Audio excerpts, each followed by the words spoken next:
Harish, the best academy. Hi friends, welcome to Harish academy. ఈరోజు వార్తలు నిలిచిన జాతీయ అంతర్జాతీయ రాష్ట్రీయ అంశాల గురించి, వార్తలు నిలిచిన వ్యక్తులు, అవార్డులు, పుస్తకాలు, మరి క్రీడా సంబంధిత సమాచారం ఒక్కొక్క అంశాన్ని వివరంగా తెలుసుకుందాం. ఈరోజు మన ఫస్ట్ టాపిక్ వచ్చేసి రానున్న పోటీ పరీక్షలను దృష్టిలో ఉంచుకొని పోటీ పరీక్షలకు ప్రిపేర్ అవుతున్న ప్రతి ఒక్క అభ్యర్థి తప్పనిసరిగా చదవాల్సిన ఎకానమీ రిలేటెడ్ టాపిక్స్లో the most important India's growth estimates, భారతదేశం యొక్క వృద్ధి అంచనాను ఏ అంతర్జాతీయ సంస్థలు, ఏ భారతీయ సంస్థలు ఎంతగా ప్రెడిక్ట్ చేస్తున్నారు, ఈ పాయింట్ పైన క్వశ్చన్స్ వచ్చే ఆస్కారం ఎంతైనా ఉంటుంది. ఖచ్చితంగా 2 నుండి 3 మార్కుల ప్రశ్నలు వచ్చే అవకాశం ఉంటుంది. సో ఇక్కడ ఇండియాస్ గ్రోత్ ఎస్టిమేట్స్ అంటున్నాను, భారతదేశం యొక్క వృద్ధి అంచనాలను.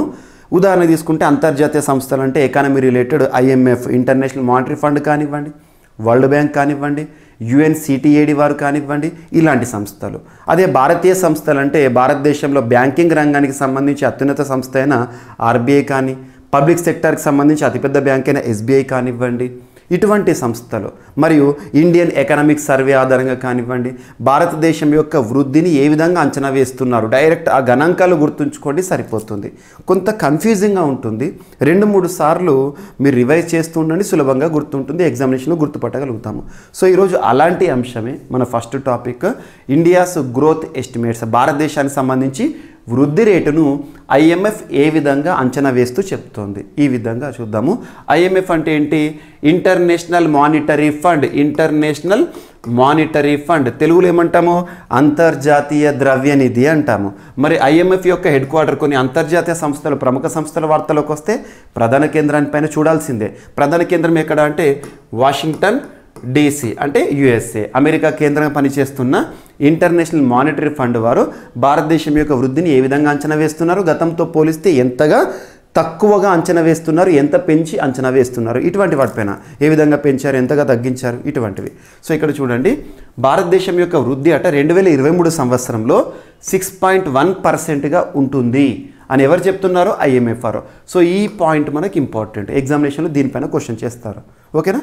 సో ఈ ఏడాది భారత వృద్ధి 6.1%గా నమోదు కావచ్చని ప్రెడిక్షన్ కదా, ఎస్టిమేట్. అంతర్జాతీయ ద్రవ్యనిధి అంచనా వేసింది. గత ఏప్రిల్లో కూడా IMF వారు అంచనా వేశారు.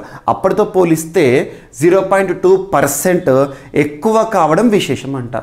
అంతకుముందు 5.9% అని చెప్పారు, ఇప్పుడు 6.1%గా ప్రిడిక్ట్ చేస్తున్నారు. ఏప్రిల్కి జూలైకి తేడా చూడండి, ఎంతగా పెంచారు, ఎంతగా తగ్గించారు, ప్రిడిక్షన్ విషయంలో పెంచారు ఇక్కడ. ఓకేనా? 2022 4వ త్రైమాసికం నుంచి దేశీయంగా పెట్టుబడులు బలంగా పుంజుకోవడం దీనికి దోహదం చేస్తుంది. సో విదేశాల నుండి వచ్చే పెట్టుబడులు కానివ్వండి, ఆర్థికపరమైన అనుకూలతలు కనుక వచ్చినప్పుడు ఖచ్చితంగా గ్రోత్ రేట్ అనేది పెరుగుతుంది. ఇప్పుడు అదే జరిగింది, పెట్టుబడులు అనేవి ఎక్కువ రావడం వల్ల ఇది జరిగిందని చెప్పేసి ఇక్కడ మనకు ఒక దేశం యొక్క గ్రోత్ రేట్ని లేదా వృద్ధి అంచనాను దేని ఆధారంగా తీసుకుంటామంటే GDP, gross domestic product. So GDP అంటే ఏంటిది? It is the final value of all the goods and services that are produced within the boundaries of the particular country within the given financial year.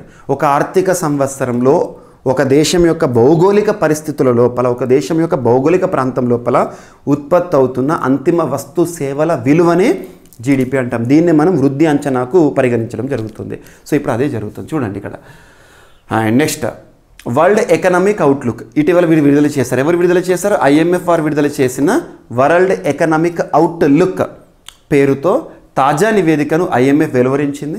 దీని ప్రకారం 2022 అంతర్జాతీయ వృద్ధి అంటే అన్ని దేశాలు కలిపితే 3.5%గా నమోదైందని అంచనా. 2023-24 సంవత్సరం అంతర్జాతీయ వృద్ధి రేటు 3%కే పరిమితం అవుతాడ. సో ఇది వరల్డ్కి సంబంధించి, ఇది ఇండియాకి సంబంధించి. ఓకేనా? అంతర్జాతీయ ద్రవ్యోల్బణం గత ఏడాది 8.7% కాగా 2023లో 6.8%కి, 2024లో 5.2%కి పరిమితం అవుతుందని చెప్పేసి IMF వారు అంచనా వేస్తున్నారు. సో ఇలాంటివి మీకు రీసెంట్గా చాలాసార్లు మీకు నేను రిపీట్ చేస్తూనే ఉన్నాను, మరొకసారి చెప్తున్నాను. ఇటువంటి వృద్ధి అంచనాలకు సంబంధించి ఎక్స్క్లూజివ్గా నేను ఒక వీడియో చేశాను, షార్ట్స్ యూట్యూబ్లో షార్ట్స్ చేశాను, ప్రవీణ్ సార్ క్లాసెస్ యూట్యూబ్ ఛానల్లో. So Praveen sir classes YouTube ఛానల్లో రీసెంట్గా నేను ఒక షార్ట్స్ రూపంలో వీడియోని రిలీజ్ చేశాను, 1 minute వీడియో రిలీజ్ చేశాను. అది ఒక్కసారి చూడండి. అందులో టోటల్గా ఏ అంతర్జాతీయ సంస్థ, ఏ ప్రముఖ సంస్థ ఏ విధంగా భారతదేశం యొక్క వృద్ధి రేటుని అంచనా వేసింది మొత్తం తెలుస్తుంది. దాదాపు ఒక 14-15 గణాంకాలు మీకు అక్కడ చెప్పాను. సో ఈ యూట్యూబ్ ఛానల్ సబ్స్క్రైబ్ చేసుకుని వారు ఎవరైనా ఉంటే ఇప్పుడే సబ్స్క్రైబ్ చేసుకోండి. అందులో మీకు యూస్ఫుల్ కంటెంట్, పోటీ పరీక్షలు దృష్టిలో ఉంచుకొని ఏపీ తెలంగాణ అభ్యర్థుల కోసం రికార్డెడ్ వీడియోస్ని రిలీజ్ చేస్తున్నాను, లైవ్ సెషన్స్ తీసుకుంటున్నాను, షార్ట్స్ రూపంలో 1 minute వీడియోస్ రిలీజ్ చేస్తున్నాను, కమ్యూనిటీలో ఇంపార్టెంట్ ఆర్టికల్స్ పోస్ట్ చేస్తున్నాను. అండ్ ఎకానమీకి సంబంధించి ఇటీవల వార్తలు ఇచ్చిన కాంటెంపరీ ఇష్యూస్ అన్నింటినీ కూడా ఒక 1 hour వీడియోని కూడా రిలీజ్ చేశాను. ఒకసారి చూడండి, లాస్ట్ 1 week బ్యాకే నేను రిలీజ్ చేశాను. అది మీకు యూస్ఫుల్గా ఉంటుంది, గ్రూప్ 2 ఎగ్జామ్ అయినా ఏ పోటీ పరీక్ష అయినా. సో ఈ ఛానల్ సబ్స్క్రైబ్ చేసుకొని మీరు చూడండి, అలర్ట్స్ వస్తూనే ఉంటాయి మీకు. ఓకేనా? రైట్. సో ఇది మనకు ఎకానమీకి సంబంధించిన అంశం. అండ్ నెక్స్ట్ ఒక వైరస్, ప్రాణాంతక వైరస్ మరొకసారి వార్తలకు వచ్చింది. మరొకసారి అంటే గతంలో పరిచయమైన వైరసే, కొంత గ్యాప్ ఇచ్చింది, మళ్ళొకసారి మనకు కనిపించడం జరుగుతుంది. ఏదైనా వైరస్ లేదా ఏదైనా వ్యాధికి సంబంధించి అవుట్బ్రేక్ వార్తల్లోకి వస్తే, అవుట్బ్రేక్ అంటే విజృంభణ వార్తల్లోకి వస్తే ఏ ప్రాంతం గుర్తుంచుకోవాలి, ఆ వైరస్ యొక్క ప్రత్యేకత ఏమైనా ఉంటే చూడాలి. రీసెంట్గా అలాంటి అంశంపైనే TSPSC group 1 examination, preliminary examination గడిచిన June 11th ఎగ్జామినేషన్లో అడగడం జరిగింది మార్బర్గ్ వైరస్ గురించి. సో ఈసారి కూడా దీనిపైన రానున్న గ్రూప్ 2 ఎగ్జామినేషన్లో అడగవచ్చు. మెర్స్ కలకలం, మెర్స్ వైరస్ కలకలం, ఇది కూడా కరోనాకి సంబంధించిందే, డిఫరెంట్ వేరియంట్. సో మెర్స్ అంటే ఏంటి? Middle east respiratory syndrome. Co అంటే corona virus. So MERS co virus అంటే ఫుల్ ఫామ్ ఏంటిది? Middle east respiratory syndrome. Respiratory అంటే శ్వాస సంబంధిత వ్యవస్థ పైన ప్రభావాన్ని చూపిస్తుంది. కరోనా కూడా సేమ్ కదా, బ్రీతింగ్ ప్రాబ్లం అనేది వస్తుంది, చచ్చిపోతారు ఆక్సిజన్ అందక. సో ఇక్కడ middle east respiratory syndrome corona virus అనేది ఇటీవల మళ్ళీ కలకలం రేపింది, వార్తలకు వచ్చింది. అబుదాబిలో, అబుదాబి అంటే ఇక్కడ UAE, United Arab Emirates, A group of 7 Emirates, 7 ఎమిరేట్లలో కలిస్తేనే మనకి యుఏఈలోని ఒక ఎమిరేటే అబుదాబి. అక్కడ ఒక కేసు నమోదైంది. ఆ కేసు ఆధారంగా WHO కూడా చెప్పింది, నిర్ధారించింది, ఎస్ ఇది మెర్స్ వైరస్ కారణంగానే వచ్చింది, ఇది మెర్స్ డిసీజ్ అని చెప్పేసి చెప్తున్నారు. అలా ఎక్కడ నమోదైంది? యుఏఈ గుర్తుంచుకోండి, లేదా అబుదాబి గుర్తుంచుకోండి, యుఏఈలోని ఒక ప్రాంతం. ఓకేనా? WHO నిర్ధారించింది కాబట్టి రానున్న పోటీ పరీక్షలు అడగవచ్చు. ఇదొకటి. మరి తొలిసారి 2012 సంవత్సరంలో సౌదీ అరేబియాలో ఇది బయటపడింది. ఇప్పటి వరకు బ్రిటన్, అమెరికా సహా 27 దేశాల్లో వెలుగు చూసింది. ఈ వైరస్ సోకిన బాధితుల్లో 35% మంది మరణిస్తారంట. Fatality rate. ఓకేనా? Fatality, not fertility, fatality rate. ఓకేనా? మొత్తంగా ఇప్పటి వరకు 2605 కేసులు నమోదు కాగా 936 మరణాలు చోటు చేసుకున్నట్లు WHO గణాంకాలు వెల్లడిస్తున్నాయి ఇప్పటి వరకట. సో ఇక్కడ ఈ వైరస్ పేరు గుర్తుంచుకోండి, ఏ ప్రాంతంలో బయటపడింది సరిపోతుంది, ఫుల్ ఫామ్ గుర్తుంచుకోండి. అండ్ నెక్స్ట్ వచ్చేసి కేంద్ర రాష్ట్ర ప్రభుత్వాల అప్పుల భారం ఎంత అని చెప్పేసి రీసెంట్గా పార్లమెంట్ వేదికగా అధికారిక గణాంకాలు కేంద్ర ప్రభుత్వం విడుదల చేసిన, కేంద్ర ఆర్థిక మంత్రిత్వ శాఖ వారు విడుదల చేసిన కొన్ని గణాంకాలు ప్రశ్నోత్తరాల సమయంలో డైరెక్ట్గా చూడండి. సో కేంద్ర రాష్ట్ర ప్రభుత్వాల ప్రస్తుత అప్పుల భారం అంట 220 లక్షల కోట్ల రూపాయలంట. 220 lakh crore rupees అప్పు. సో ఇక్కడ చూడండి, కేంద్ర రాష్ట్ర ప్రభుత్వాల అప్పులు 2022-2023 ఆర్థిక సంవత్సరం నాటికి 220.5 లక్షల కోట్లకు చేరినట్లు కేంద్ర ఆర్థిక శాఖ తెలిపింది. జీడిపిలో ఈ అప్పు శాతం ఎంతనట అంటే 80.9% చేరినట్లు వెల్లడించారు. గత మంగళవారం రాజ్యసభలో అడిగిన ప్రశ్నకు కేంద్ర ఆర్థిక శాఖకు సంబంధించి సహాయ మంత్రి సమాధానం ఇచ్చారు. 2018-19లో ఈ అప్పు కాస్త 93.3 లక్షల కోట్ల మేర ఉన్నది. ఇప్పుడు అది కాస్త 2022-23 నాటికి 155.6 lakh crores అండ్ నెక్స్ట్ దాదాపు 5 ఏళ్ళు ఎంత పెరిగిందంటే 62.3 లక్షల కోట్ల మేర పెరిగిందంట. ఇదే సమయంలో రాష్ట్ర ప్రభుత్వాల అప్పులు 47.9 లక్షల కోట్ల నుంచి 76.1 లక్షల కోట్లు ఎగబాగినట్లు తెలపడం జరిగింది. సో ఇది గుర్తుంచుకోండి, ప్రస్తుతం పరంగా చూసుకుంటే 2022-23 వరకు తీసుకుంటే. ఓకేనా? ఇదొకటి ఇంపార్టెంట్. ఈ గణాంకాలపైన క్వశ్చన్స్ అడుగుతారు, ఎకానమీకి సంబంధించింది ఇది. అండ్ నెక్స్ట్, సో అంతర్జాతీయ స్థాయిలో అన్ని హంగులతో కూడిన ఒక అంతర్జాతీయ సమావేశ వేదిక కావాలని చెప్పేసి భావించి భారతదేశంలో న్యూఢిల్లీ రాజధానిగా, మన న్యూఢిల్లీలో దేశ రాజధాని అయిన న్యూఢిల్లీ వేదికగా నిన్నటి రోజున 26th జూలై రోజున భారత ప్రధాని నరేంద్ర మోదీ గారు ఆవిష్కరించిన ఇంటర్నేషనల్ కన్వెన్షన్ సెంటర్. కన్వెన్షన్ అంటే సమావేశ కేంద్రం. ప్రస్తుతం G20కి అధ్యక్ష బాధ్యతలను భారత్ నిర్వర్తిస్తోంది. ఈ G20కి సంబంధించి సమావేశం అతి త్వరలో రాబోతుంది, సెప్టెంబర్ మంత్లో ఇందులోనే జరగబోతుంది.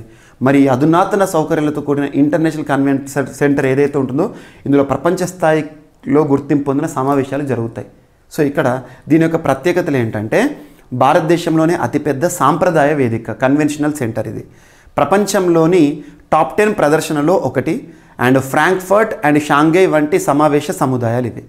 అండ్ 7 కొత్త స్మారక చిహ్నాలను అమర్చారట ఇందులో. అండ్ 5,500 వాహనాల కంటే ఎక్కువ పార్కింగ్ స్థలం ఉంటుంది. అద్భుతమైన రోడ్డు అనుసంధానం అండ్ 5 స్టార్ హోటళ్లకు సామీప్యత ఉంటుంది. సో ఈ విధంగా విలాసం అండ్ వశ్యత అండ్ భద్రత రవాణా సాధ్యత అన్నీ కూడా ఉంటాయి. విస్తారమైన 1.5 లక్షల చదరపు కిలోమీటర్లు కప్పబడిన ప్రాంతం 26 ఫుట్బాల్ మైదానాల పరిమాణానికి సమానం అంట ఇది. ఓకేనా. పెద్ద బహుళ ప్రయోజన హాల్ అండ్ ప్లీనరీ, దివ్యాంగులు మరియు వయోవృద్ధులకు ప్రత్యేక సౌకర్యాలు, ఎంఎస్ఎంఈ మరియు కళాకారుల కోసం ప్రపంచ వేదిక ఇందులో ఏర్పాటు చేశారు. 5G ఇంటర్నెట్ అండ్ 10G ఇంటర్నెట్తో వేగవంతమైన అనుసంధానము అండ్ దేశంలోని వివిధ ప్రాంతాల నుండి సేకరించిన ఉత్తమ కళారూపాలు, ఎంచుకున్న వస్తువులు, ఏక భారత్ శ్రేష్ఠ భారత స్ఫూర్తికి ఇది ఉదాహరణ అంట. సో ఇది నూతన భారతావని ప్రపంచ స్థాయి ప్రదర్శనలు ప్రపంచ వాణిజ్య కార్యకలాపాల కోసం కొత్త చిహ్నాన్ని పొందింది. గుర్తుంచుకోండి ఢిల్లీలో. ఓకేనా. సో ఢిల్లీ ప్రగతి మైదాన్లో. అండ్ నెక్స్ట్ ఇప్పటివరకు ట్విట్టర్ ఏదైతే ఉంటుందో ట్విట్టర్ని ఎక్స్ సంస్థ కొనుగోలు చేసింది లేదా ఎలాన్ మస్క్ కొనుగోలు చేశారు. దానికి సంబంధించిన పేరు మారింది అండ్ దానికి సంబంధించిన బర్డ్ ఏదైతే ఉందో ఆ పిట్టని ఇప్పుడు మార్చబోతున్నారు. ఆ అంశం వార్తలోకి వచ్చింది. సో అధిపతి ఎలాన్ మస్క్, టెస్లా అధిపతి ఎలాన్ మస్క్ ట్విట్టర్ పేరు ఇక ఏ పేరుగా మారుతుందంట? x.com. గుర్తుంచుకోండి. మార్చ్ x.comగా మార్చి పక్షి ఉంది కదా ఇప్పటివరకు ట్విట్టర్ అంటే ఒక బర్డ్, ఆ పక్షి స్థానంలో కొత్త లోగోను తీసుకొస్తారంట. కొత్త లోగో ఎక్స్ను తీసుకొచ్చారు. ఓకేనా. సామాజిక మాధ్యమంగా మెసేజ్లకు మాత్రమే పరిమితం కాకుండా దాని యొక్క ప్రయోజనాలు అంతకుముందు ట్విట్టర్ ఇచ్చే సేవలను విస్తృతం చేయబోతున్నారు. అందుకే విస్తృతమైన అంతకుముందు ట్విట్టర్ కొన్ని లిమిటేషన్స్ ఉంటాయి. ఇన్ని లెటర్స్ అని ట్విట్టర్కి ఏదైతే ఒక ట్వీట్కి 140 అక్షరాల పరిమితి ఉండడం ఇటువంటివి ఉండేవి. ఇప్పుడు దాన్ని ఏం చేస్తారు? విస్తృతం చేస్తున్నారు. వీడియోలు పోస్ట్ చేయొచ్చు అని చెప్పేసి ఇంకా ఎక్కువగా దాని ద్వారా టెక్నాలజీని పెంచి సర్వీసెస్ని అందుబాటులోకి తీసుకురావడం అని చెప్పేసి ట్విట్టర్ పేరును x.comగా మార్చారు. ఆ బర్డ్ని మాయం చేసేసి ఎక్స్ లోగోని తీసుకురావడం జరిగింది. ఇది జరిగింది. ఎలాన్ మస్క్కి సంబంధించి ప్రస్తుతం ట్విట్టర్ ఏదైతే ఉందో పేరు మార్చబడింది. x.com అనేది తన ఆధీనంలో పనిచేస్తుంది. ఎందుకంటే ఇప్పుడు ఎక్స్ను ఎవ్రీథింగ్ యాప్గా మార్చబోతున్నారట. ఎవ్రీథింగ్ యాప్ అంటే దీని ద్వారా ట్రాన్సాక్షన్స్ కానీ అంటే ఆన్లైన్లో మనము మనీ సెండింగ్ ఇటువంటివి ఒక ఆన్లైన్ డిజిటల్ ప్లాట్ఫామ్గా మార్చడం కానివ్వండి ఇటువంటివన్నీ కూడా తీసుకొస్తారంట. సో ఈ విధంగా ట్విట్టర్ యొక్క పేరు మార్పు అనే అంశం వార్తలోకి వచ్చింది. లోగో చేంజ్ అనేది వార్తలోకి వచ్చింది. అండ్ పుటిన్, రష్యా అధ్యక్షుడు వ్లాదిమిర్ పుతిన్ గారు రీసెంట్గా సైన్ చేసిన ఒక బిల్లు వార్తలోకి వచ్చింది. ఆ బిల్లు యొక్క ఉద్దేశం ఏంటంటే సెక్స్ చేంజ్ అంటే ఏంటిది? ఒక లింగం నుండి మరొక లింగంలోకి మారడాన్ని మరియు ట్రాన్స్జెండర్ వివాహాలను రద్దు చేసే బిల్లు పైన సంతకం చేస్తూ వార్తలు నిలిచిన దేశంగా రష్యా వార్తల్లోకి వచ్చింది. ట్రాన్స్జెండర్ మ్యారేజెస్ని నిషేధిస్తూ మరియు sex change male to female కానివ్వండి ఇటువంటి జరుగుతూ ఉంటాయి కదా, అవన్నీ కూడా బ్యాన్ చేస్తున్న ఒక బిల్లు పైన రష్యా అధ్యక్షుడు సంతకం చేస్తూ వార్తలోకి వచ్చింది. డైరెక్ట్ పాయింట్ గుర్తుంచుకోండి సరిపోతుంది. LGBTQ వీటికి సంబంధించి ఒక నిషేధం అని గుర్తుంచుకోవచ్చు. అండ్ దేశంలోనే మొట్టమొదటి అనే అంశంతో కేరళ మరొకసారి వార్తల్లోకి వచ్చింది. కేరళ పైన ఖచ్చితంగా క్వశ్చన్స్ అడుగుతారు.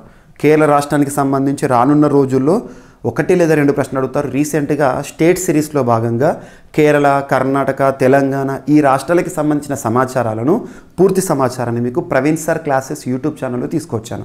ఒకసారి చూడండి. రానున్న రోజుల్లో ఇంకా స్టేట్స్కి సంబంధించిన సమాచారాన్ని తీసుకొస్తూనే ఉంటాను. సో ఇక్కడ చూడండి, కేరళకి సంబంధించి భారతదేశంలోనే మొట్టమొదటి ఫిషరీస్ అటల్ ఇంక్యుబేషన్ సెంటర్ వార్తల్లోకి వచ్చింది. దేశంలోనే మొట్టమొదటి ఫిషరీస్ అటల్ ఇంక్యుబేషన్ సెంటర్ అంటే ఫిషింగ్ సెక్టార్కి సంబంధించి నైపుణ్యాన్ని కలుగజేయడం, ఫిషింగ్ సెక్టార్లో ఆధునిక పోకడలను అందులో తీసుకురావడం కానివ్వండి, ఫిషింగ్ సెక్టార్కి సంబంధించి ప్రస్తుతం మారుతున్న పరిస్థితుల్లో అంతర్జాతీయ స్థాయిలో ఈ మత్స్యరంగాన్ని అభివృద్ధి చేయడానికి ఉద్దేశించబడిన ఇంక్యుబేషన్ సెంటర్. ఎక్కడ ఏర్పడింది ఇది? కేరళ రాష్ట్రంలోని Kerala university of fisheries and ocean studies KUFOS కేరళలో ఉంది. So Kerala university of fisheries and ocean స్టడీస్లో దేశంలోని మొట్టమొదటి ఫిషరీస్ అటల్ ఇంక్యుబేషన్ సెంటర్ని నీతి ఆయోగ్ వారి సహకారంతో నీతి ఆయోగ్ వారు ఇటీవల 10 కోట్ల రూపాయల గ్రాంట్ని రిలీజ్ చేయడం జరిగింది. ఇది ఇంపార్టెంట్. ఓకేనా. సో కేరళ పైన ప్రత్యేక శ్రద్ధ చూపండి. కేరళ రాష్ట్రానికి సంబంధించి ఆల్మోస్ట్ ఒక 50 ఇష్యూస్ నేను చెప్పాను ప్రవీణ్ సార్ క్లాసెస్ యూట్యూబ్ ఛానల్లో 1 అవర్లో. అవి ఒక్కసారి చూడండి, ఖచ్చితంగా వాటి నుండి క్వశ్చన్స్ వస్తాయి. And next, Delhi government to install 500 water ATMs. So ఢిల్లీలోనే మొదటిసారి వాటర్ ఏటీఎంస్ని స్లమ్ ఏరియాలో కానివ్వండి, రద్దీ ప్రాంతంలో కానివ్వండి, ఎక్కువగా జనాభా ఉండే ప్రాంతాల్లో కానీ ప్రభుత్వం ఏర్పాటు చేసింది. అరవింద్ కేజ్రీవాల్ గారు, ఆమ్ ఆద్మీ పార్టీ ప్రస్తుతం ఢిల్లీలో అధికారంలో ఉంది. ఢిల్లీ కేంద్రపాలిత ప్రాంతం అయినప్పటికీ అసెంబ్లీతో కూడిన కేంద్రపాలిత ప్రాంతం, అక్కడ అధికారంలో ఉంది. సో ఇక్కడ లాంచ్ చేయడం జరిగింది. దీని ప్రత్యేకత ఏంటంటే ప్రజలకు ఆర్ఓ, మనకి మినరల్ వాటర్ అంటే కదా, reverse osmosis based. So mineral వాటర్ని ప్రతి ఒక్కరికి కూడా అందుబాటులోకి తీసుకురావాలనే ఉద్దేశంలో భాగంగా వాటర్ ఏటీఎంలను ఏర్పాటు చేస్తూ ఢిల్లీ ప్రభుత్వం వార్తల్లోకి వచ్చింది. అండ్ రీసెంట్గా వార్తల్లోకి వచ్చిన ఒక ఇన్వేజివ్ ప్లాంట్ లేదా ఇన్వేజివ్ వీడ్ వార్తల్లోకి వచ్చింది. దాని పేరు గుర్తుంచుకోండి, లుడ్విజియా పెరువియానా. లుడ్విజియా పెరువియానా, లుడ్విజియా పెరువియానా. ఇది దేనికి సంబంధించి అంటే ఇది ఒకటి ఆక్వాటిక్ ప్లాంట్. ఆక్వాటిక్ అంటే వాటర్కి సంబంధించిన ప్లాంట్, వాటర్లో పెరిగే ప్లాంట్. పేల్ ఎల్లో కలర్లో ఉంటుంది. ఇన్వేజివ్ వీడ్ ఇది, మన భారతదేశానికి సంబంధించింది కాదు, ఇది ఇన్వేజివ్ వీడ్. సో రీసెంట్గా దీని ప్రభావం అనేది తమిళనాడులో ఎక్కువగా కనబడుతోంది. తమిళనాడులోని వల్పరై ప్రాంతంలో ఇది విస్తృతంగా పెరిగింది. ఇది పెరిగే వరకు ఏమవుతుందంటే ఆ ఏరియాలో, అటవీ ప్రాంతంలో మిగతా మొక్కలు పెరిగే ఆస్కారం ఉండదు. ఆటోమేటిక్గా ఆ ప్రాంతాల్లో నివసించే జంతువులు కానివ్వండి, ఎలిఫెంట్స్ కానివ్వండి, ఎలిఫెంట్ హ్యాబిటాట్స్ ఉంటాయి కదా, ఏనుగులు నివసించే ప్రాంతాలపైన ఈ ఇన్వేజివ్ వీడ్ అనేది ప్రభావాన్ని చూపిస్తుంది. సో ఎగ్జాంపుల్ అడగవచ్చు, ఇటీవల తమిళనాడులోని వెల్పరే లేదా తమిళనాడు రాష్ట్రంలోని ఎలిఫెంట్ హ్యాబిటాట్స్ పైన ప్రభావాన్ని చూపించిన ఒక ఇన్వేజివ్ వీడ్ పేరేంటి అంటారు. దాని పేరు గుర్తుంచుకోండి, లుడ్విజియా లేదా లుడ్విగియా పెరువియానా. సో గుర్తుంచుకోండి, ఇది ఒక ఇన్వేజివ్ వీడ్. ఓకేనా. అంటే ఇన్వేజివ్ అంటే ఏలియన్ స్పీసీస్ అన్నట్టు, వేరే ప్రాంతానికి సంబంధించి ఈ ప్రాంతంలో పెరుగుతుంది. పేల్ ఎల్లో కలర్లో ఫ్లవరింగ్ అనేది ఉంటుంది ఇది. ఓకేనా. ఇది మన ఎనిమల్ హ్యాబిటాట్స్ పైన ప్రభావం చూపించడం వల్ల వాడికి తినడానికి తిండి కూడా దొరకట్లేదు. ఇది ఒకటి వార్తల్లోకి వచ్చింది. ఇటువంటి టాపిక్స్ మీకు ఎక్కడ కనబడతాయంటే డౌన్ టు ఎర్త్ మ్యాగజైన్ చదవండి. డౌన్ టు ఎర్త్ మీకు ఆన్లైన్లో కూడా దొరుకుతాయి. డౌన్ టు ఎర్త్లో ఇటువంటి సమాచారం మీకు కవర్ అవుతూ ఉంటుంది. అండ్ నెక్స్ట్, రాష్ట్రీయ అంశాల్లో భాగంగా తెలంగాణ రాష్ట్ర ప్రభుత్వం తీసుకునే నిర్ణయం, తెలంగాణ రాష్ట్ర BC and at the same time civil సప్లైస్కి సంబంధిత మంత్రిగా పనిచేస్తున్న గంగుల కమలాకర్ గారు నిన్నటి రోజున ఒక స్టేట్మెంట్ ఇచ్చారు. బీసీ బిడ్డల కోసం స్వదేశీ విద్య అనేది, ఇప్పటి వరకు విదేశీ విద్య అనేది ఇస్తున్నారు. విదేశాల విద్యాభ్యాసం చేసే బీసీ స్టూడెంట్స్కి ఉన్నత విద్య కోసం ప్రభుత్వం సాయం చేస్తుంది. ఇప్పుడేంటి, స్వదేశీ విద్యా నిధిని ప్రారంభిస్తున్నారు. దేశంలోని 200 ప్రతిష్టాత్మక విద్యా సంస్థల్లో చేరితే ఫీజు చెల్లించనుందంట రాష్ట్ర ప్రభుత్వం. విదేశీ విద్యానిధి తరహాలోనే కొత్త పథకాన్ని తీసుకురాబోతున్నారు. ఈ ఏడాది నుంచే 10,000 మందికి లబ్ధి, ఏటా 150 కోట్లు ఖర్చు చేయనున్న ప్రభుత్వం బీసీ సంక్షేమ శాఖ మంత్రి గంగుల కమలాకర్ గారు వెల్లడించడం జరిగింది. ఇది ఒకటి important. IIT, IIM, central university వంటి దేశంలోని 200 పైగా ప్రతిష్టాత్మక విద్యా సంస్థలు ప్రవేశ పొందే విద్యార్థులు ఎవరైతే ఉంటారో వారికి ఈ నిధిని ప్రొవైడ్ చేయడం జరుగుతుంది. అండ్ నెక్స్ట్, వార్తల్లో వ్యక్తుల విషయానికి వస్తే అమితాబ్ ముఖర్జీ గారు ఇటీవల 3 నెలల పదవీకాలం పొడిగింపు సంబంధిత అంశంతో వార్తల్లోకి వచ్చారు. భారత ప్రభుత్వం తన పదవీకాలాన్ని పొడిగించింది. ఏ సంస్థకి సంబంధించిన ప్రస్తుతం ఉన్నారంటే national mineral development corporation limited, national mineral development corporation limited and national mineral development corporation steel limited. ఈ సంస్థలకి ప్రస్తుతం సిఎండిగా విధులు నిర్వర్తిస్తున్న వ్యక్తి ఎవరైతే ఉంటారో తనకి పదవీకాలం పొడిగింపు అనే అంశం వార్తల్లోకి వచ్చింది. అడిషనల్ ఛార్జ్ ఇస్తూ వార్తల్లోకి వచ్చారు. అండ్ ఇటీవల వరల్డ్ అక్వాటిక్స్ ఛాంపియన్షిప్ అనేది ఎక్కడ ప్రారంభమైంది అంటారు. వేదిక ఇంపార్టెంట్. వరల్డ్ అక్వాటిక్స్ ఛాంపియన్షిప్ అంటే, అక్వాటిక్ అంటే ఏంటిది, స్విమ్మింగ్ కాంపిటీషన్స్, నీటికి సంబంధించిన క్రీడలు అన్నట్టు, అంతర్జాతీయ క్రీడలు, ప్రపంచ క్రీడలు ఎక్కడ ప్రారంభమైనాయి అంటే జపాన్లోని ఫుకోకా ప్రాంతంలో ఇవి ప్రారంభమైనాయి. ఈ జూలై మంత్ 30తో ముగుస్తాయి. ముగిసిన తర్వాత రిజల్ట్స్ చూద్దాము.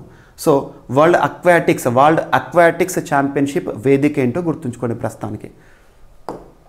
అండ్ నెక్స్ట్, ఇటీవల టూర్ ఆఫ్ ఫ్రాన్స్ అన్నట్టు, ఇది ఒక బైసైకిల్ కాంపిటీషన్. అంటే సైకిల్ కాంపిటీషన్. ఆ సైకిల్ కాంపిటీషన్కి విజేతగా డెన్మార్క్కి చెందిన వింగెగార్డ్ ఇటీవల వార్తలోకి వచ్చారు. So Vingegaard won tour de France event recently concluded. So డెన్మార్క్కి సంబంధించిన వ్యక్తి వింగేగార్డ్ టైటిల్ గెలుపొందుతూ tour de France bicycle competition విజేతగా వార్తలోకి వచ్చారు. Cycling competition. ఓకేనా. సో ఇదొకటి జస్ట్ పేరు గుర్తుంచుకోండి సరిపోతుంది. సో ఇవి ఫ్రెండ్స్ ఈరోజు వార్తలు ఇచ్చిన అంశాలు. సో ఫస్ట్ టాపిక్ ర్యాపిడ్గా చూస్తే ఎకానమీకి సంబంధించి భారతదేశం యొక్క వృద్ధిని 2023 సంవత్సరంలో 6.1% అంచనా వేస్తుంది ఇంటర్నేషనల్ మానిటరీ ఫండ్. అండ్ ప్రాణాంతక మెర్స్ కలకలం అనేది అబుదాబీలో నమోదైంది, యుఏఈలో. అండ్ కేంద్ర రాష్ట్ర ప్రభుత్వాల అప్పుల భారం అనేది పెరుగుతోంది, ప్రస్తుతం 220 లక్షల కోట్లకు చేరింది. అండ్ అంతర్జాతీయ లేదా ఇంటర్నేషనల్ కన్వెన్షన్ సెంటర్ని నిన్నటి రోజున భారత ప్రధాని నరేంద్ర మోదీ గారు ప్రారంభించడం జరిగింది. సూపర్ యాప్గా x.com వార్తల్లోకి వచ్చింది. ట్విట్టర్ స్థానంలో పేరు ఏంటి x.com అండ్ ఆ పిట్ట స్థానంలో ఎక్స్ అనే లోగో ఇవ్వడం జరిగింది. నెక్స్ట్ ట్రాన్స్జెండర్ మ్యారేజెస్ని లింగ మార్పిడి పైన నిషేధాన్ని విధిస్తున్న బిల్లుని ఆమోదించడం జరిగింది రష్యా అధ్యక్షుడు పుతిన్. అండ్ నెక్స్ట్ దేశంలోనే మొట్టమొదటి ఫిషరీస్ అటల్ ఇంక్యుబేషన్ సెంటర్ని Kerala university of fisheries and ocean స్టడీస్లో ఏర్పాటు చేయడం జరిగింది, కుఫోస్లో నీతి ఆయోగ్ సహకారంతో. అండ్ ఢిల్లీ ప్రభుత్వం స్లమ్ ఏరియాస్లో కానివ్వండి, రద్దీ ఎక్కువగా ఉండే ప్రాంతాల్లో కానివ్వండి వాటర్ ఏటీఎంస్ని ఇన్స్టాల్ చేస్తూ వార్తల్లోకి వచ్చారు. అండ్ ఒక ఇన్వేజివ్ వీడ్ వార్తల్లోకి వచ్చింది. లుడ్విగియా పెరువియానా ఇటీవల వార్తలోకి వచ్చింది. అదేంటంటే ఇన్వేజివ్ వీడ్. ఇది ఎలిఫెంట్ హ్యాబిటాట్స్ పైన ప్రభావాన్ని చూపిస్తుంది. ఇది ఒక ఇన్వేజివ్ వీడ్ అని గుర్తుంచుకోండి. అండ్ బీసీ బిడ్డల కోసం స్వదేశీ విద్యానిధిని ప్రారంభిస్తున్నట్టుగా రాష్ట్ర బీసీ వెల్ఫేర్ మినిస్ట్రీ వారు చెప్పడం జరిగింది తెలంగాణ రాష్ట్రానికి సంబంధించి. అమితాబ్ ముఖర్జీ గారి టెన్యూర్ ఎక్స్టెన్షన్ అనే అంశం వార్తల్లోకి వచ్చింది. నెక్స్ట్ వరల్డ్ అక్వాటిక్స్ ఛాంపియన్షిప్ జపాన్లోని ఫుకోకా వేదికగా ప్రారంభమైంది. అండ్ టూర్ దే ఫ్రాన్స్ విజేతగా డెన్మార్క్కి సంబంధించి వింగేగార్డ్ విజేతగా వార్తలు నిలిచాడు. సో ఇవి ఫ్రెండ్స్ ఈరోజు వార్తలు నిలిచిన అంశాలు. మిస్లేనియస్ అంశాలు ఏమైనా మిగిలిపోతే రేపటి క్లాస్లో జోడించి మరొకసారి నేర్చుకుందాం. రేపు కలుద్దాం. Thank you.